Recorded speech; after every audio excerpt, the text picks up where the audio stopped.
All right, YouTube Moron of the Day award goes to that preschool teacher, actually. In the BLM crowd, they're rambling and raving about how white people need to give people who are black all of their homes and their money and pay those reparations for programs and so forth.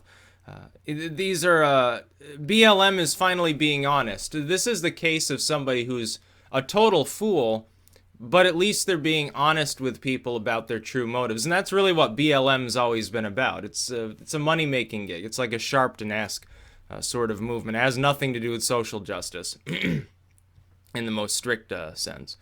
That is, they're social justice warriors, but what do we know about social justice warriors? They're not actually there to improve people's lives. They easily get gulled. They easily get fooled into really arguing against their own interests when you think about it. These groups, they get co-opted by some individual who totally warps what it was about. That is, you've got actual black activism, which is like, well, we're tired of being shot, our community's falling into pieces of shit, essentially. And then you get the individuals who come along like vultures and go after those activists and say, "Oh, well, aren't you getting angry at the white man for destroying you?" Now, the real culprit is government. The real culprit, why are the inner cities screwed up? Well, it's because of gang violence, largely. A lot of gang on gang violence, a lot of gang on community violence in these places. Now, that is propped up by the government, by the drug war / the police state / gun control. Whereby essentially these gangs are helped directly and indirectly by the government to continue existing at levels of power that make it impossible to suppress them. That's why their communities are falling apart. That and things like segregation, which has left lasting damage on the inner cities in this country. And the people of the United States, namely the random white citizens, like I was born after segregation was long dead anyway, we did not cause that problem. The government did. This privilege that people talk about is a myth. The only privilege that exists is monetary and in the form of power or name. For instance, you get some moron like George Bush. He's not a total dumbass. Some of that is just his way of playing around and really a form of propaganda. But he's not the brightest light bulb on the shelf, so to speak. And yet he ends up going to, Yale or something, graduates and does fine. Well, that's because of his name. It's because he happened to be Herbert Walker's son. Had nothing to do with his own innate intelligence. He probably couldn't, he couldn't outcompete a group of community college students, probably. So this is the real privilege that exists. And what's BLM's answer for this? What's this chick ranting about? Oh, well, we need to take their money, and also, we need to kill white people. Oh, fuck the White House. Fuck American capitalism. Now, capitalism gave you what little you have. The problem is, of course, we do not operate under a capitalistic system. Actually, the system that is screwing you is a form of authoritarian socialism. That's what we've been operating under since the neocon era began shortly after Reagan left office. And we've operated under it to some degree, since really the waves of interventionism that come post-FDR. So trying to blame capitalism for your problems is a bit like some dissident in China blaming communism for their problems. Well, it's not actually communism anymore. It's a mixed market. There are private entities there. There's private ownership. That's not a communist country, not in the pure sense and not in any side sense either. There is no variant of communism, strictly speaking, that actually props up such a system. That mixed market is homegrown within China. It's been adopted by outside groups as well. The USSR moved to such a model towards the later stages. It was no longer really communist. It was run by a communist party.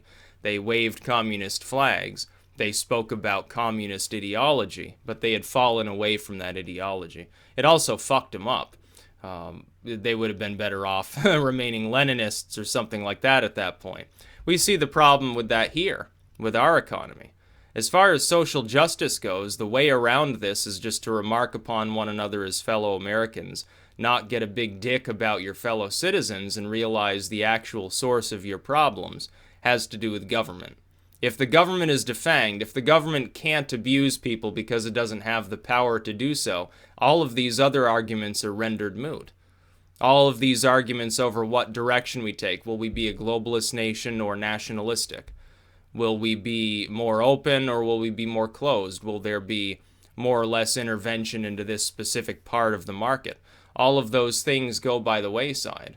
Will we, what about the gap between rich and poor? Well, that gap, despite the war on poverty that throws billions and billions of dollars at the inner cities, that gap has widened. It failed. Interventionism does not work. Globalism does not work. Those are the sources of your problems. If you're in BLM, you probably wouldn't take what I'm saying seriously because I happen to be white. Well, there you go. There's your identity politics. There's your bigotry against other people. Now, it wasn't just grown in your head from a young age. It's not like you just decided one day to say, oh, fuck white people, they owe us money. No, you were fooled into believing that that was a good idea and that it was actually possible for you to enforce such demands by groups of people loosely aligned with Uncle Sam and with a bunch of banks. Therein lies the problem. You would have been better off just supporting the libertarian movement or something like that. You'd be better off supporting Trump. At least under the wave of deregulation he's going to be unleashing, your small businesses in those communities will do better too, potentially employ more people. Unemployment in the inner cities could drop. If it's coupled with marijuana legalization, which it looks like he might be maneuvering to do, it'll be great for the inner cities. There'll be a hell of a lot less crime. What about gun rights? You think that the Democratic Party cares if a bunch of black people kill each other? They've made no overtures whatsoever to try to reduce the number of handguns on the streets. That's what 9 times out of 10 is actually used. They don't want to tackle the actual issue because it's too confusing for them. They've got simple minds. They've got simple ways of thinking. They can't tackle these issues. The Republicans, they're at a loss to tackle them too most of the time. Guess some idiot like W, and he thinks that the solution to all of the country's problems is more debt spending and a stimulus or something like that, so it's about even. But no, you're not going to take any white people's money. Most of you are too cowardly to kill any white people. Those that aren't typically are gang members. And this is the case whenever you get a rabble-rousing group of people together. They start screaming about wanting more free money and they start screaming about violence. Then they're lowbrow individuals. This is the case regardless of what race they happen to be members of. But lately, if you focus on groups like that and what form they take, most of the time it's either BLM or Antifa or some similar group. They're being honest here. They're openly embracing the concept of violence on a racial basis. They're embracing what they themselves would consider, if it were going in the opposite direction, to be a hate crime. Now, I'm ambivalent about whether we even continue to classify anything as hate crimes. I don't think that it should be considered an aggravating factor. The crime is the crime is the crime, regardless of what the motive was. Did you stab that person because he was black or because you wanted his wallet? Who fucking cares? You still stabbed him. It's the same thing. You're a criminal. You're guilty of assault with a deadly weapon or attempted murder or whatever it happens to be. It doesn't really matter why you did it. You should still go to jail for the same sentence. It's going to take just as long to drill it into your head that what you did was a no-no. Or you attacked some white person. Was it because you wanted their wallet or you wanted to steal their car or because they happen to be white? It doesn't really matter, but you shouldn't be doing that regardless. When they talk about fuck the American empire, you do not seem to comprehend that in many of the countries that most despotically hate this country, black individuals are seen as a lower caste. It's like Nation of Islam. They do not seem to realize that culturally speaking, the Arabic individuals who dreamed up the religious movement that they are now members of virulently hate black individuals. They actually, Muhammad called them raisin heads. That's canonical. That doesn't have anything, it's not like some modern day opinion, oh, well, we better go check Snopes to see if this is true. No, it's within their hadiths. And so when I see people, they're like Nation of Islam, BLM or whatever, it's like Black Lives Matter, but at the same time, let's go burn a house down. let's go steal cars or something. Oh, a few days ago, Malcolm X's daughter was arrested in this state for stealing a shipping truck full of pit bulls, believe it or not. By the way, to those not on the Facebook page, WCAX, our local significant news service, you know, the only one of any note within this state, actually blocked me from commenting, probably because I was getting the ire up of all the lefties there, and of course this is Vermont, and nobody could out-debate me, so they figured they'd better try to censor me, I suppose. I'd make a sock account, but it's barely worth it for all fucking 10 people that pay attention to WCAX anyway, so who cares? I'd rather go troll Being Liberal or Salon. It's rather telling that WCAX tried to shut me down before Salon did. It's rather telling. It shows you the politics in this state, really. I know, I thought that was funny. You get shit like this, and these people, they're talking about wanting violence. Let's burn these people's cars out, let's assault people, and then they wonder why their community is degrading.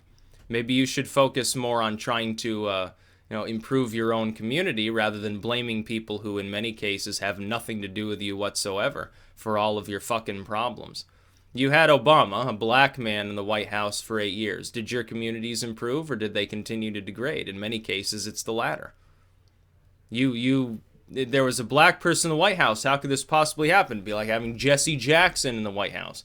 It didn't do anything. These people are opportunists. But the only time Obama spoke out about race is when he was trying to use you as a cudgel against his political opponents.